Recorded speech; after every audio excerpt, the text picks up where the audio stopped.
नमस्कार, आओ मिलकर सीखे चैनल पर आपका हार्दिक स्वागत है। इस वीडियो में मैं लेकर आया हूँ कक्षा 6 भूगोल की दैनिक और वार्षिक पाठ योजना, जिसमें प्रकरण लिया है ग्लोब, आकार, अक्ष व अक्षांश। इसमें शिक्षण बिंदु है ग्लोब का आकार, ग्लोब का अक्ष और अक्षांश। तो चलिए शुरू करते हैं। प्रेजेंट बाय आओ मिलकर सीखें।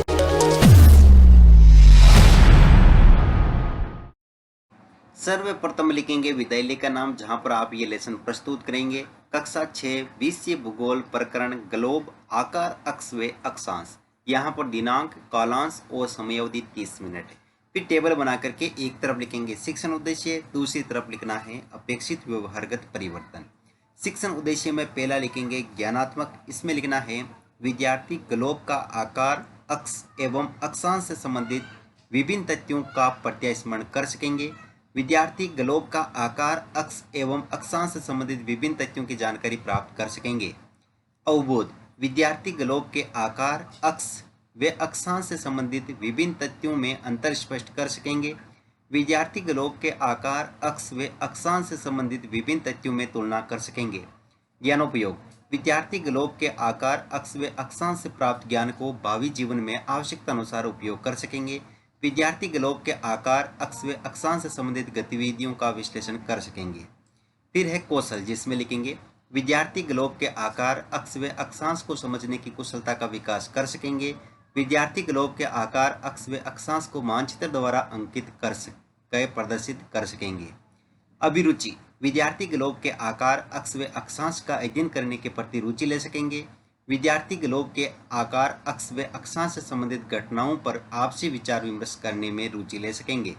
अभिवृत्ति, विद्यार्थी ग्लोब के आकार, अक्ष व अक्षांश के प्रति सकारात्मक दृष्टिकोण के रूप में सही निर्णय ले सकेंगे। विद्यार्थी ग्लोब के आकार, अक्ष व अक्षांश के प्रति वैज्ञानिक दृष्टिकोण विकसित कर सकेंगे। फिर है शिक्षण सहायक सामग्री, जिसमें लिखेंगे लपेट फलक, श्यामपट्ट, चौक, डस्टर, संकेतक, ग्लोब का मानचित्र एवं अन्य कक्षा उपयोगी शिक्षण सहायक सामग्री। पूर्व ज्ञान, विद्यार्थी ग्लोब के आकार, अक्ष व अक्षांश के बारे में सामान्य जानकारी रखते हैं। फिर है प्रस्तावना प्रश्न, जिसमें टेबल बना करके लिखेंगे छात्राध्यापक क्रियाएं, दूसरी तरफ विद्यार्थी क्रियाएं। अगर आप छात्राध्यापिका हैं तो जहां पर भी छात्राध्यापक लिखा है उसकी जगह आप छात्राध्यापिका लिखेंगे।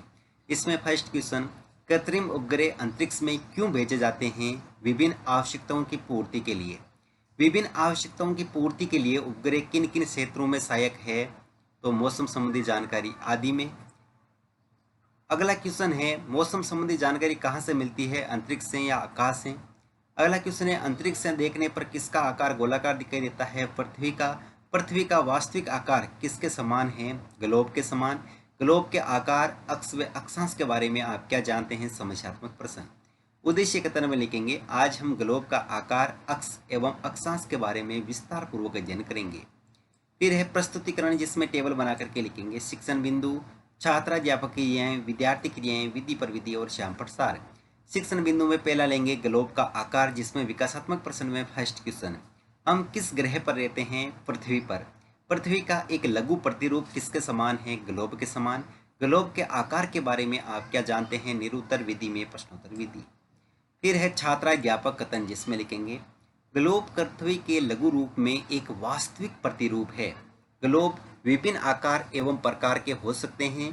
बड़े ग्लोब जो आसानी से एक स्थान से दूसरे स्थान पर नहीं ले जाए जा सकते हैं। पॉकेट में रखने योग्य ग्लोब, छोटे ग्लोब तथा गुब्बारे जैसे ग्लोब जिनमें हवा भरी जा सकती है एवं आसानी से एक स्थान से दूसरे स्थान पर ले जाए जा सकते हैं। ग्लोब स्थिर नहीं होते हैं, इसे उसी प्रकार घुमाया जा सकता है जैसे कुम्हार का पहिया, चाक या लट्टू घूमता है। ग्लोब पर देशों, महाद्वीपों तथा महासागरों को उनके सही आकार में दिखाया जाता है। यहाँ विद्यार्थी क्रिया में लिखेंगे विद्यार्थी ध्यानपूर्वक सुनेंगे। विधि में वाक्यान विधि और श्यामपट्ट सार में लिखेंगे ग्लोब विभिन्न आकार एवं प्रकार के हो सकते हैं, ग्लोब स्थिर नहीं होते हैं। और यहाँ पर ग्लोब का चित्र चिपकाएंगे। और बोध प्रश्न में लिखेंगे फर्स्ट क्वेश्चन, ग्लोब द्वारा किसका आकार सही दिखाया जा सकता है? देशों, महाद्वीपों एवं महासागरों का। अगला क्वेश्चन है छोटे ग्लोब का उदाहरण बताइए, तो गुब्बारे जैसा ग्लोब, विधि में प्रश्नोत्तर विधि। अगला शिक्षण बिंदु है ग्लोब का अक्ष, जिसमें विकासात्मक प्रश्न में फर्स्ट क्वेश्चन, ग्लोब को घुमाने पर क्या होता है? वह अपने स्थान पर घूमता है। अपने स्थान पर इसी प्रकार से पृथ्वी का घूमना क्या कहलाता है? अक्ष। ग्लोब के अक्ष के बारे में आप क्या जानते हैं? निरुत्तर विधि में प्रश्नोत्तर विधि। फिर है छात्राध्यापक कथन, जिसमें लिखेंगे जब हम ग्लोब को देखते हैं तो पाते कि एक सुई ग्लोब में झुकी हुई अवस्था में स्थित होती है, जिसे अक्ष कहा जाता है। ग्लोब पर वे दो बिंदु जिनमें होकर सुई गुजरती है, उत्तरी तथा दक्षिणी ध्रुव हैं। ग्लोब को इस सुई के चारों ओर पृथ्वी की भांति पश्चिम से पूर्व की ओर घुमाया जा सकता है, लेकिन इन दोनों में एक अंतर होता है। पृथ्वी पर वास्तव में ऐसी कोई सुई नहीं होती है, यह अपने अक्ष पर चारों ओर घूमती है, जो एक काल्पनिक रेखा है। एक अन्य काल्पनिक रेखा ग्लोब को दो भागों में बांटती है, जिसे विषुवत वृत्त कहा जाता है। यहाँ विद्यार्थी क्रिया में लिखेंगे, विद्यार्थी ध्यानपूर्वक सुनेंगे। विधि में वाक्यान विधि और श्यामपट सार में ग्लोब को इस सुई के चारों ओर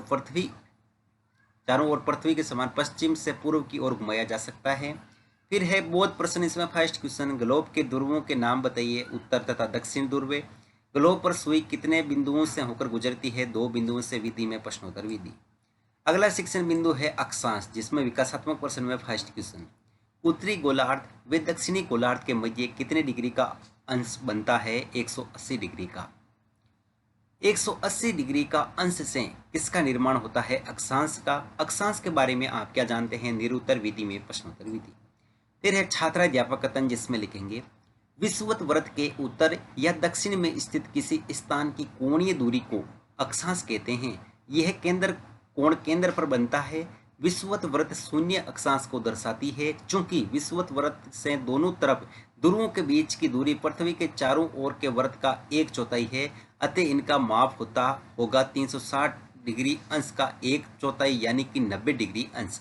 इस प्रकार 90 डिग्री अंश उत्तरी अक्षांश उत्तर ध्रुव को दर्शाता है तथा 90 डिग्री अंश दक्षिणी अक्षांश दक्षिणी ध्रुव को दर्शाता है।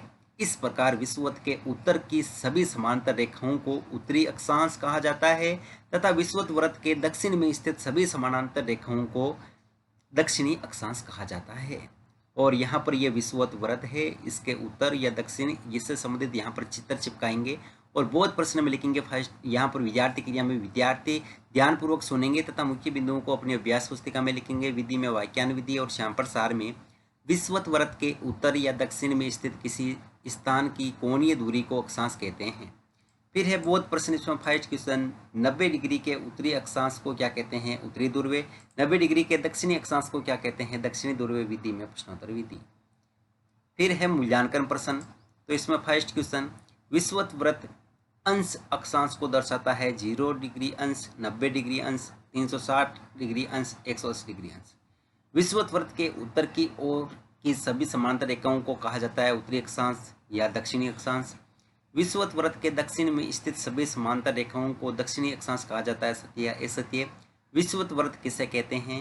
अक्ष किसे कहते हैं? गृह कार्य में लिखेंगे ग्लोब क्या है संक्षिप्त में समझाइए और अक्षांश को समझाइए, अंत में परिवेक्षक टिप्पणी।